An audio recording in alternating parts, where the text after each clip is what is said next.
Alright, welcome back. Hope you're having a good day. This is a black olive tree. This one is a Bucida Buceras. Nickname is the Shady Lady Black Olive. You can see, hard to get the whole thing in the picture. Just got it in a normal nursery pot. It has been in this pot for quite some time. I've actually always remained open to going ahead and just like putting it in my yard if I have to. I got it as a seedling early 2019. It probably was about as big as maybe even this branch up here, something like that. And I've got it to grow quite, considerably in a pot. Doesn't really have that bonsai feel to it. I don't know, sometimes I'm just not all that sure about it. I mean, kind of running out of room in my yard, but I am, like I said, still considering just putting it out there.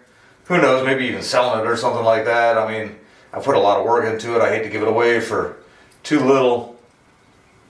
But year by year, you don't really find a whole lot of information about taking these guys and using them as bonsai. You see a lot with the dwarf black olive, or it's even this Bucida spinosa or Mileti, which I have one of them.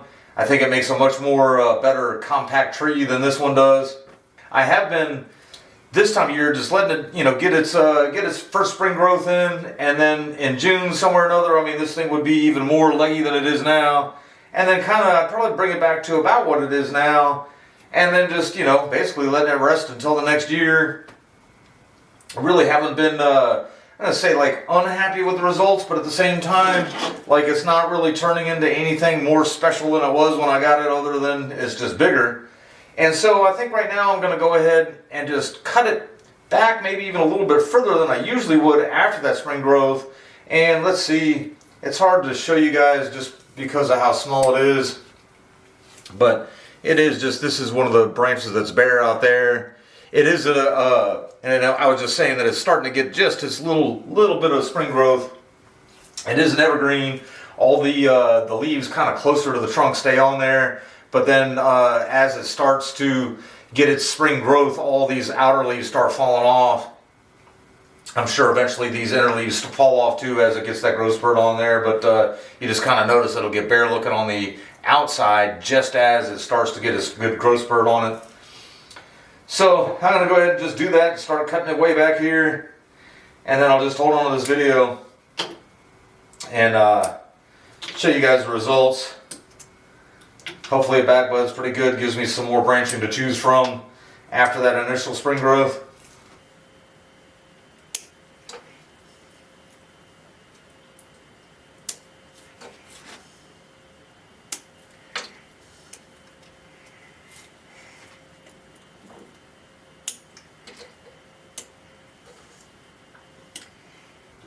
I am just going to go ahead and get to work here for a second, but I was trying to keep it this high, and then all it was doing was getting much too wide, much too wide, much too wide.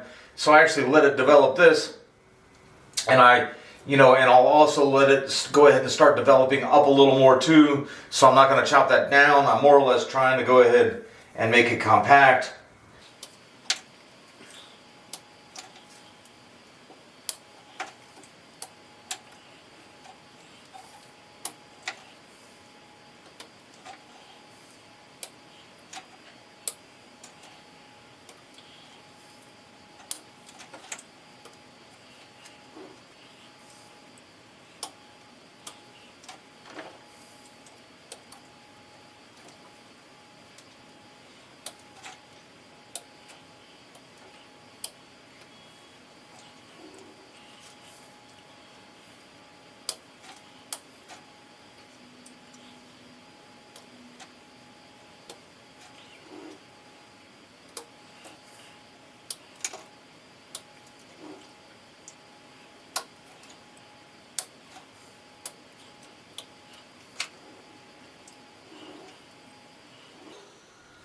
Alright, and I think that's going to about do it. Still got the whole thing in the picture there.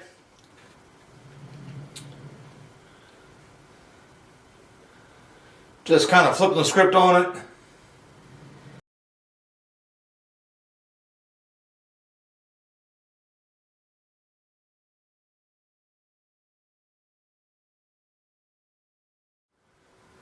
Alright, so that first part of the video was February 15th. Today is March 15th. I think I may have said right at the end of the video, let's see what it looks like in June. I have no idea why I was thinking I had to wait till June. I was just going to wait till it leafed back out. But it is leafing back out pretty nicely. Just kind of realized that I got the top of the tree cut off there a little bit. Let's see if I can give you guys the whole picture. Sometimes I try to cut out that background clutter and I realize I cut out part of the tree.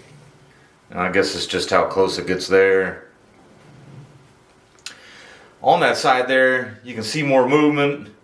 And then it does look like the tree is kind of leaning towards the viewer a little bit like they're supposed to. I've always kind of liked this look a little bit better. Looks a little bit more like a flat type that you'd see, you know, in the desert or something somewhere, but I do see a lot of these in people's yards.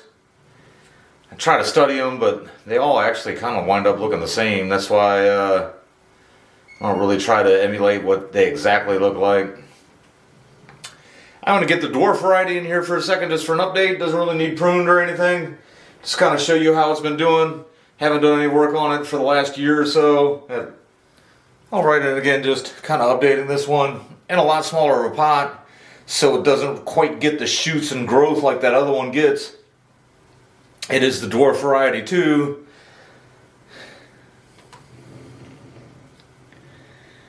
I mean, for the money I have invested in and the pot that it's in and everything, I actually think it's looking pretty good.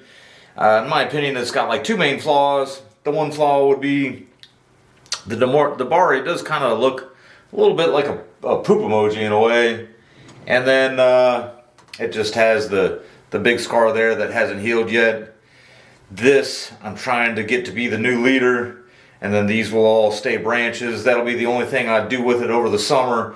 Is if I notice that this has a lot of green growth on it, where what I would like to make the new apex does not.